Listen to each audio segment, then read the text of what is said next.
Morning. Mayong buntag karatong tanan.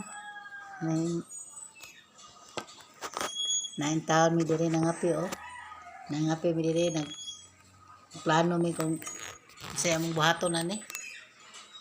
Plano mi ani kung uli man mi Davao ani kay wa pa man mi pamasahe. Sao na mo ni wala pamasahe. Yo po ni biyaan ni akong nanay diri kay sarap isa. Sa madugay mi ba kay na pa may trabaho dito sa kuan, ana may permanent sa Davao. Manang kinahanglan jud mi ani og kuan sa iba. Mas mana gani ang lakaw man to.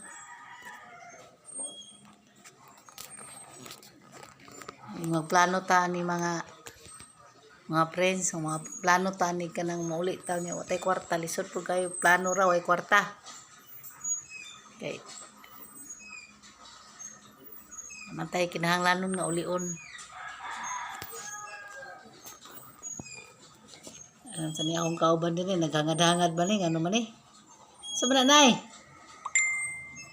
Nay. Naghangad-hangad man ka. Magape. Wala na sabi. Naglahi. Uy, ubo. Ta.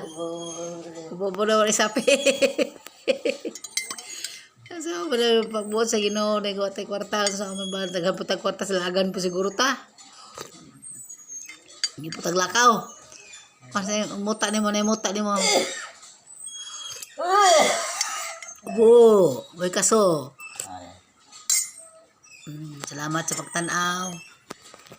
Salamat sa pagtanaw.